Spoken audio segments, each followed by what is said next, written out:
LIC का IPO पार नहीं होगा तब तक ब्याज दरें नहीं बढ़ेंगी। लेकिन आज अब इसे मैं क्या मानूं, LIC का IPO पार हो चुका है और ब्याज दरें बढ़ी है, या LIC का IPO खुला है उसी दिन बढ़ गई। लेकिन आपका एनालिसिस और टाइमिंग तो एकदम परफेक्ट रही। थैंक यू अनिल जी, आपने याद रखा। और बिल्कुल LIC IPO हो चुका है, वो तो रिटेल है, वो जब धक्का लग के आगे बढ़ जाता है उसको कोई रोक नहीं सकता। तो LIC IPO हो चुका है।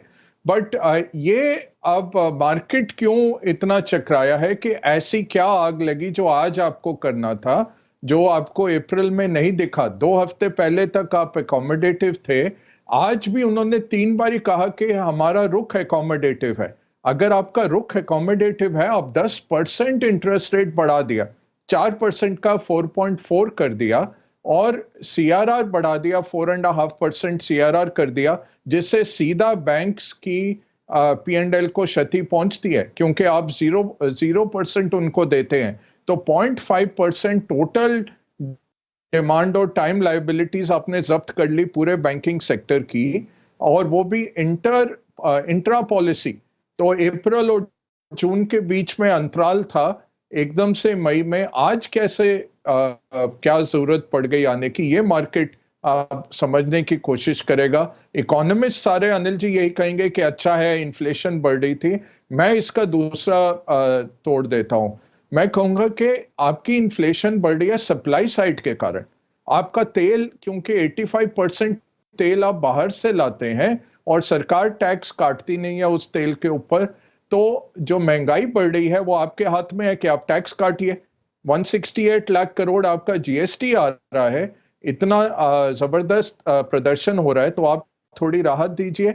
बनिस्बत इसके कि आप इंटरेस्ट रेट हाइक कर रहे हैं जब प्राइवेट कंजम्पशन लौटी नहीं है 2019 के लेवल पे। और पिछले हफ्ते जो RBI की रिपोर्ट निकली उसमें बोला गया 54 लाख करोड़, 54 लाख करोड़ की क्षति हुई है भारतीय इकोनॉमी को कोविड के कारण, जो कि 10 साल लग जाएंगे उसकी क्षतिपूर्ति होने में। तो एक तरफ से आपने ये कहा, दूसरी तरफ से आप एकदम से रेट बढ़ा देते हैं। ये कुछ समझ नहीं आई बात अनिल जी, बहुत सरप्राइजिंग हो गया। हम सराहना करते रहे कि सेंट्रल बैंक्स ने अब 1980 और 1990 के दशक का जो सरप्राइज करते थे, वो बहुत खुश होते थे मार्केट को सरप्राइज देने में। आजकल वो टेलीग्राफ करके आते हैं कि 3 महीने बाद हम मूव करेंगे।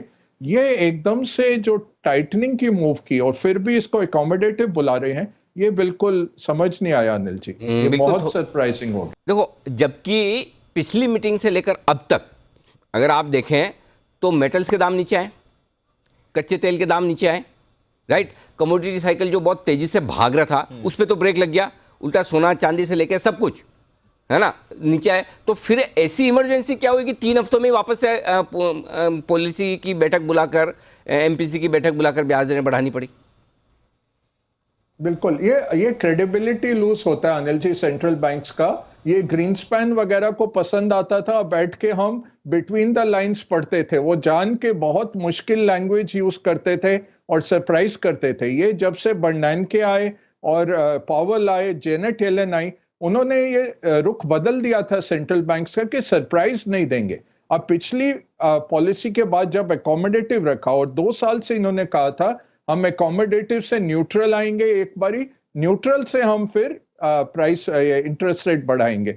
आज तो आपने मजाक कर दिया मार्केट के साथ, आपने 3 बारी बोला हम अकोमोडेटिव हैं। एक तरफ से CRR बढ़ा दिया, दूसरी तरफ से 10% इंटरेस्ट रेट्स में इजाफा कर दिया, पूरे इकोनॉमी का इंटरेस्ट रेट बढ़ा दिया, जबकि कंपनियां अभी भी जूझ रही हैं। स्पेशली आप MSME देखिए या फिर कंज्यूमर का प्राइवेट कंजम्पशन देखिए, दोनों पे प्रॉब्लम है। अब या तो कुछ है कि यूरोप में करार हुआ है कि रशियन ऑयल नहीं हम लेंगे, तो उससे तेल की कीमतें बढ़ने वाली हैं हमारे लिए, उसके लिए ये आगे मूव कर रहे हैं। अब पता नहीं पीछे पर्दे की क्या बात है जो इस तरह से इमरजेंसी बैठक बुलानी पड़ गई।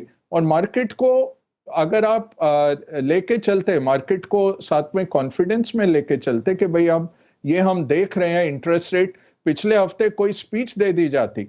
अब JR वर्मा ने जरूर स्पीच दी थी कि तैयारी हो रही है, तैयारी हो रही है। JR वर्मा वोटिंग मेंबर हैं MPC के और हॉकिश हैं, उन्होंने कहा था, शशिधर जी ने भी कहा था, इन दोनों ने कहा था। बट ये हमें लग रहा था 8 जून को या तो ये न्यूट्रल होंगे और फिर जुलाई अगस्त में बढ़ाएंगे, या जून में शायद 25 बेसिस पॉइंट बढ़ जाएगा।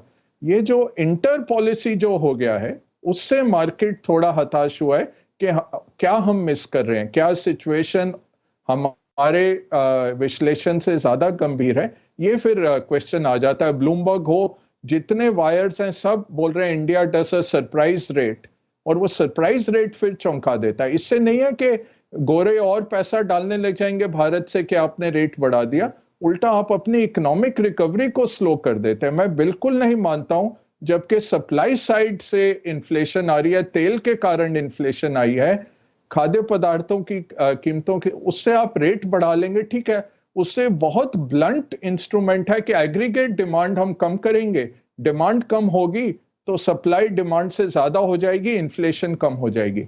वो होते होते 2 साल लग जाते हैं, आपकी इकोनॉमी का बट्ठा बैठ जाता है, मार्केट कहीं नहीं जा पाता है उसमें। ये एक मैं आपको नटशेल में बता रहा हूं, आज जो हुआ है आशु जी के साथ सहमत हूं, मार्केट के लिए बहुत खराब है जो किया गया, और जिस तरह से किया गया, ये जो सरप्राइज देके, कोई सरप्राइज की जरूरत ही नहीं थी, ना आपने उसकी पृष्ठभूमि बांधी थी, कोई बैकग्राउंड ही दिया था मार्केट को।